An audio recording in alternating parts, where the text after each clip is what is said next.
How's it going, guys? You're watching Dirt Bike Channel. I'm your host, Kyle Brotherson, and today I want to do a little bit of a follow-up on our two-stroke versus four-stroke series. That's what's coming up next on Dirt Bike Channel.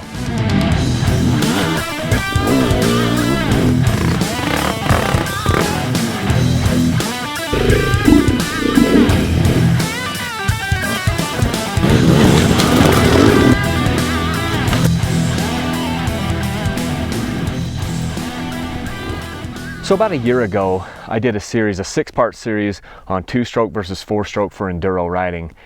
And the main purpose of putting out those series of videos was honestly just to get the word out that two-strokes are not obsolete and they're still a fantastic option for a lot of off-road riders. And in a lot of ways, they're better than four-strokes. Now, there was a lot of people that didn't really agree with that, and that's okay. That's the fun part about living in this country and living and doing these types of things, is it's okay to debate. In the last year and a half, I've ridden at least as much seat time on the four strokes as I have had on the two strokes, and maybe even a little bit more time on the four strokes, to be completely honest, because I've been testing a number of bikes. I've been testing the YZ450F, the KTM 350XCF, the KTM 250XCF. This is another KTM 350XCF.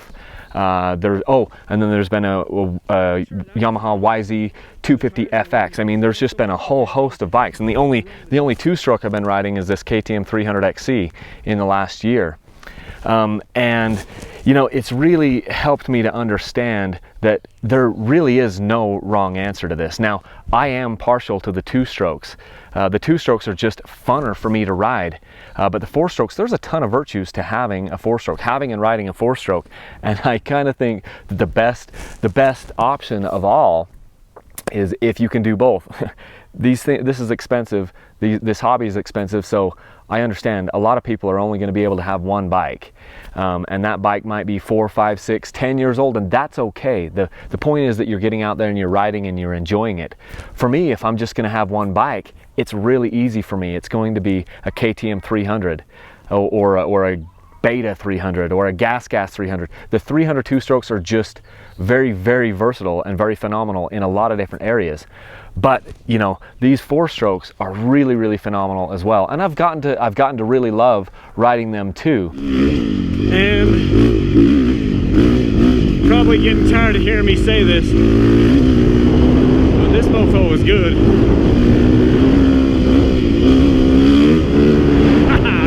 Floating that wheel for about 50 yards. Well, 50 yards, more like 20 yards.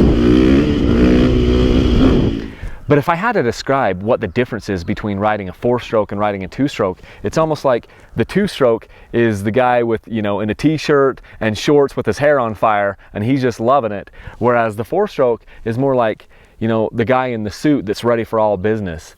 As compared to oh man, I'm cooking along. As compared to more of a growth stock with the two-stroke. Oh my goodness, this is good. And don't take these, don't look at these, you know, these analogies too far. Don't take them too deep. All I'm just trying to say is the power on these four strokes is very linear, and it's very easy to control in most cases. 450s maybe not so much, but the power on the four stroke generally is very linear, very manageable, very predictable, and very controllable.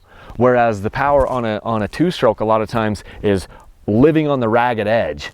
And although on these big bore two strokes, you've got a lot of low end grunt, more low end grunt than you have on your typical four stroke, because they just go so low in the RPM range.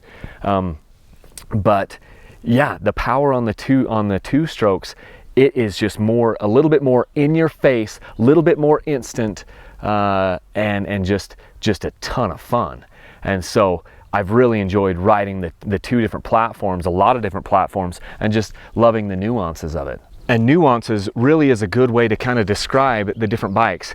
Every bike that I've been riding in the last 5 years has little differences that make it good in certain areas, or not so good in certain areas. Like for instance, when I was on my YZ450F, the best that bike ever that it ever performed, when I was out in the desert in the deep sand and the whoops, and that 454 stroke could just go bam, bam, bam, bam, bam, and it would just absorb all the whoops, and it had so much power that it could just carry through, and it was a ton of fun. But when I'd take it up on a gnarly single track trail, it wasn't a lot of fun. The bike right here behind me, the KTM 350 XCF, you have to work at it a little bit more to keep the bike running when you're out there in the gnarly stuff, versus one of these two-stroke 300s. They just want to stay running, you know. So there's different nuances, and I find myself when I go to different areas, I try to imagine, you know, what type of riding we're going to be doing that day, what type of terrain we're going to have, and then I'm like, geez, would I rather take a 4-stroke or a 2-stroke? And right now at this stage of my life, I'm blessed with the ability to have a couple of bikes. Not everyone's going to be able to have that. And so I can kind of determine, like, which one do I want to take? Do I want to take a 2-stroke for the gnarly stuff and to be able to have a lot of low-end grunt power? Or do I want to take, you know, a bike like this, the 350 XCF, where I know I'm going to want to do high RPMs and high speed and just pounding through stuff where it's not quite as technical. And so the nuances of the different bikes really make it a lot of fun for you to kind of, it's like, what shoes you're going to wear today. And that's kind of the thing, is with dirt bikes, most of us are going to have one dirt bike to kind of do it all. But you don't go hiking in the same shoes that you run track with. And in the shoes that you run track with, you're not going to go out there and, you know, dig ditches. So different gear for different activities. And it's a lot the same with dirt bikes. So 4-stroke versus 2-stroke, much of that depends on what you're going to be doing. If you have to win motocross or supercross, you're probably, and you know, when you're going to try to compete at the highest levels, your advantage is going to be on a 4-stroke. And if you are a really good rider, you might be able to handle the power of a 450 4-stroke, because corners are tighter in supercross and those motocross style tracks. Jumps are closer to the corners than they probably have ever been, and that gives you more, you know, of an advantage to just come around that corner. I don't do motocross or supercross, but it gives those guys more of an advantage to whip around the corner and then just go whack on the throttle and go and make it over a double or a triple.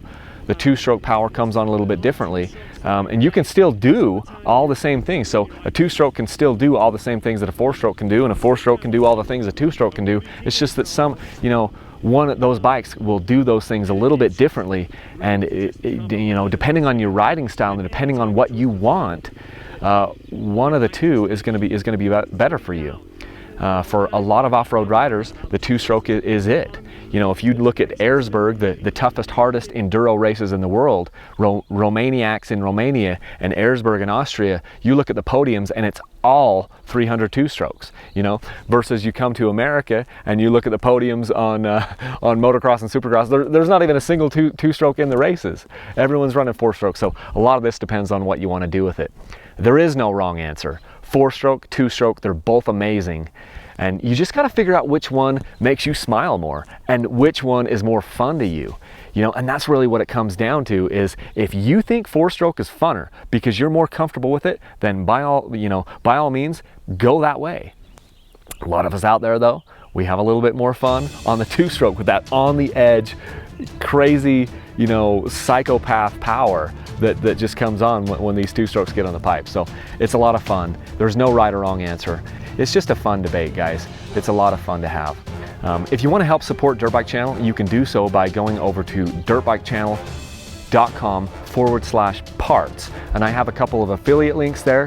If you go ahead and order your parts through those affiliate links, Dirt Bike Channel gets a small kickback, and that just helps us to make more content like this. And I just thank you for your support, and thanks for tuning in, guys.